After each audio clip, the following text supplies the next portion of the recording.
So here's some ground rule for presentation. Each presenter has about 5 minutes. Brent will give you a light, or somebody else will give you a light, so you will know that you have a 30 seconds left. So by like 4 minutes, we give you a light or something. If you keep going, we start playing a loud music, so nobody will hear you, just like the Oscars. And if you still keep going, we have a really big guy in the back, so you have to deal with that. So please, just all the joke aside, you will get a time. We'll kind of notify you 1 minute before your time is up. So just please be mindful of limitation of time limitation that we have, and with so many other presenters that we have, that we need to kind of like be mindful of the time that we have. Okay. Our next guest from Wesco Aircraft is Daniel Rivera.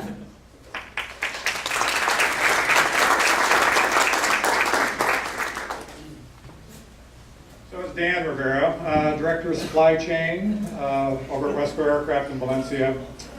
I've been there about 1.5 years, and I countless other companies. So I don't know how many other companies here I might have been at. As a warning, I've already hired several students from CSUN. So Elizabeth over here was one of my interns. Brought her on over at BIONS as an intern, then hired her as a regular employee. Now she's over at Mega Safety Systems in Simi Valley, doing very well. Master scheduling, right? Sheila, brought her on as an intern for what, about 6 months? At Wesco Aircraft, she did very well, so we're waiting for her to graduate so we can poach her. Just recently hired Michael Mostrel from your program. He also went through the same internship program with Sheila. We hired him just in January, and he's now a buyer one with us, so getting knee-deep in supply chain issues. Tomas Diaz, we've hired him, and he's gone off already to Lockheed after we hired him as part of the internship program. So again, a lot of opportunities, I think, for companies like ours and other local companies, and we want to take full advantage of that. Wesco, we don't make anything. So I just want to warn you on the front end, we make nothing. We're a distributor, we buy stuff, and we stock it and sell it.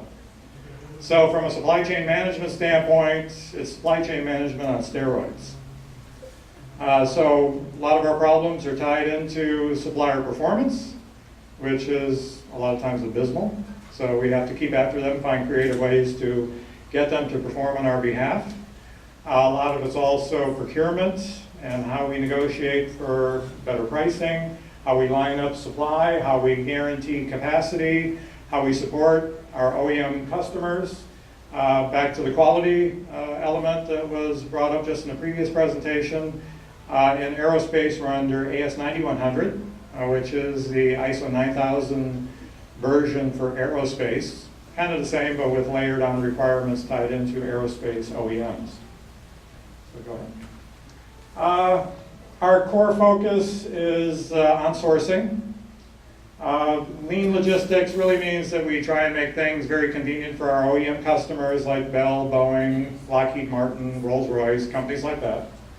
And then continuous improvement, so we've got a full CI program in place at our company. Focus is really on enabling our customers to focus on what they're good at and not getting materials and fasteners and so on. As you can see, we've got a pretty significant growth rate. We're about 1.6 billion in sales right now. The objective is to get to 3 billion over the next 3 years. So aggressive focus. We have a division we just recently acquired, which coincidentally has the same name as Haas. It's not Haas Automation, it's Haas Chemical Distribution. So really it's a distribution arm that focuses on lubricants and coolants and things like that that support manufacturers. Started in 1953, privately owned company. I think the story is that our original owner was sweeping up fasteners off of a manufacturer's floor and somehow, created a company out of this process.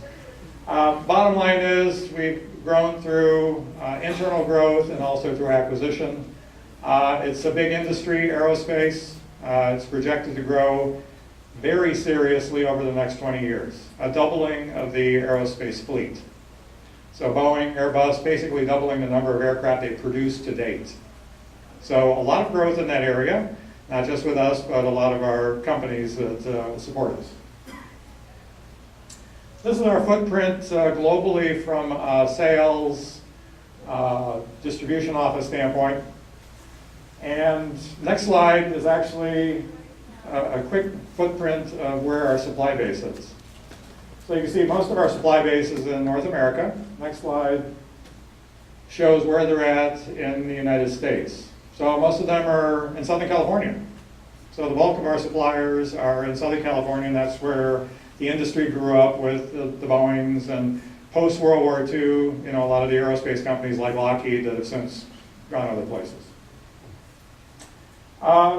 We've got a ton of customers. We deal with about 500,000 part numbers in our warehouses. Our main warehouse is in Valencia, a lot of automated picking and stock transfer. It's an interesting tour if you get a chance to check that out. We've got a lot of employees domestically, but we've also got offices in Israel and the UK and in Canada, Mexico, all over the place. And I'll just cut to the chase on what we do in Valencia. So in Valencia, I've got the bulk of the supply chain operation tied into North America. And we spend about $650 million. And that's buying nuts, bolts, rivets, and fasteners like that. So we spend a hell of a lot of money. And the supply chain positions are tied into spending it wisely, sourcing it wisely, and growing the company by doing that. So those are the opportunities we've got. Right now, I've got a buyer one position, that just came open recently. And being a graduate of CSUN, I'm always interested in, CSUN students and, getting them in, as you can see with the internships that we've had. Stacy back here is with us from Wesco, and she's with our Human Resource Department. Baltazar, sitting next to Stacy, is our supply chain manager. So he's got buyers that report directly to him. I think I report directly to Stacy, with HR activities. So she keeps me straight. Any questions you guys have? We're over at the Budweiser table. And I was told you can't drink any of that stuff, so just a warning. Thank you.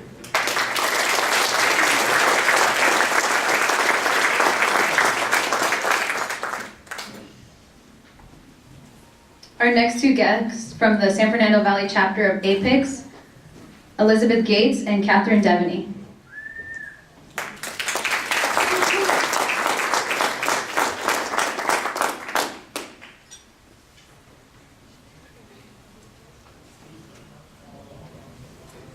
Hi, I'm Catherine Devaney, and this is Elizabeth Gates. We're here to talk to you about APICS.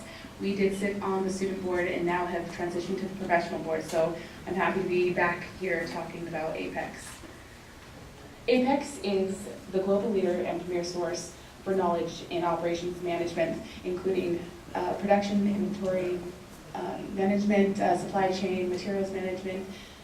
In 1957, individuals and companies have relied on APICS since then to provide them with knowledge, training, certifications, and we are 37,000 members plus, and we're growing worldwide. Next one. So Liza's going to talk to you a little bit about some certifications we offer. Some of our certifications are CPIM, which is kind of geared more towards students and professionals. It's more in the production and inventory management, so planners get this one. The CSCP is kind of more geared towards professionals who have several years experience. It does have a purchasing module, so it's good for anybody who's in purchasing. The CERM used to be one of our certifications, but it has been discontinued in 2008. CFPIM is a Certified Fellow in Production and Inventory Management. It's a play off of the CPIM. So the value of your certification is basically from continuous improvement. You always want to improve yourself. Just because you graduated doesn't mean you don't want to go out there and get something else. Professionals with education and the certification earn about 14% more than those without. The education and certifications opens career doors. A lot of job descriptions out there, they're asking for APICS preferred, so they do really acknowledge that APICS is, the leading education. Hiring outlook continues to be optimistic, about 65% improving hiring potential.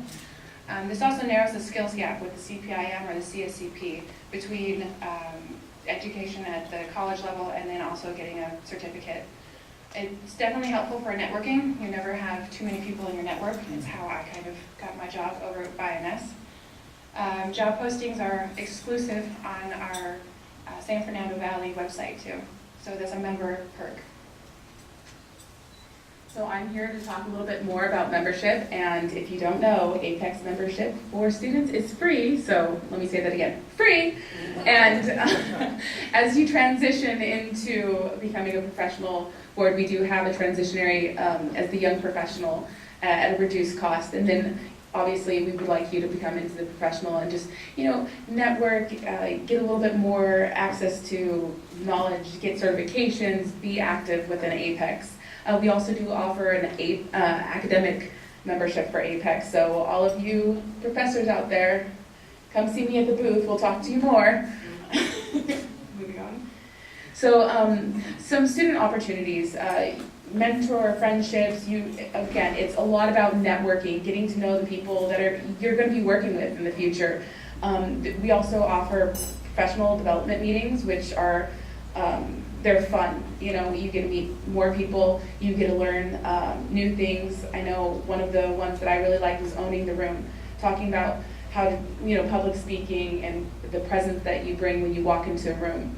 We offer seminar classes, networking certification, and leadership opportunities within the board for the student as well as the professional board. So moving forward. These are some of the resources that are available to members. We have, operations and supply chain management, career path and patterns. There's also white papers, webinar, and career coaching available. The next slide will show you just an example of one of the white papers that was written, how to evaluate and negotiate a job offer. It's good for a lot of people going out into the job market. So this is a little bit about our story. I'll let Liza talk a little bit more. It's kind of scary how in tune our story both becomes. So we both started out as members. I recruited her in onto the student board at the CSUN level. We attended several PDMs and got a network going at the professional level too. So we started volunteering at the student board, and then we became professionals, so we're your co-VPs of student affairs. So we're the student link into the professional board. My work experience kind of started when Dan recruited me straight out into college as an intern that worked for INS, and then later on, 9 months later, he hired me on as a planner. It also gives a lot of references and job opportunities. Like I said, I was hired on by Dan Rivera. And it's never too late. With our story, we didn't get any type of certifications yet, but we're looking forward to getting our CPIM and CSCP. There's some opportunities coming up where we will be getting them together, actually. So our story is very similar. So moving forward. So why become a board member? It's try something new. Get up here and present APICS to, and you gain work experience, you gain presentation venues, you add to your resume. It's definitely a resume builder to have APICS leadership on your resume. Develop references, you can find a job, build your confidence, and fabulous pay. It doesn't pay a thing. How to leverage APICS. I leveraged it by being a part of the student chapter and going in and finding, a job posting for INS, and I applied. I didn't think I was going to get it, but there was 4 other candidates, and I was the one that ended up getting it. So it was just because of APICS, and it helped me give me that extra push into it. And we're all wishing you a lifelong learning and professional success. If you want to learn more about some of the degrees and or membership, please visit our booth. We're over here on the left side, or for you, it's the right side of the room.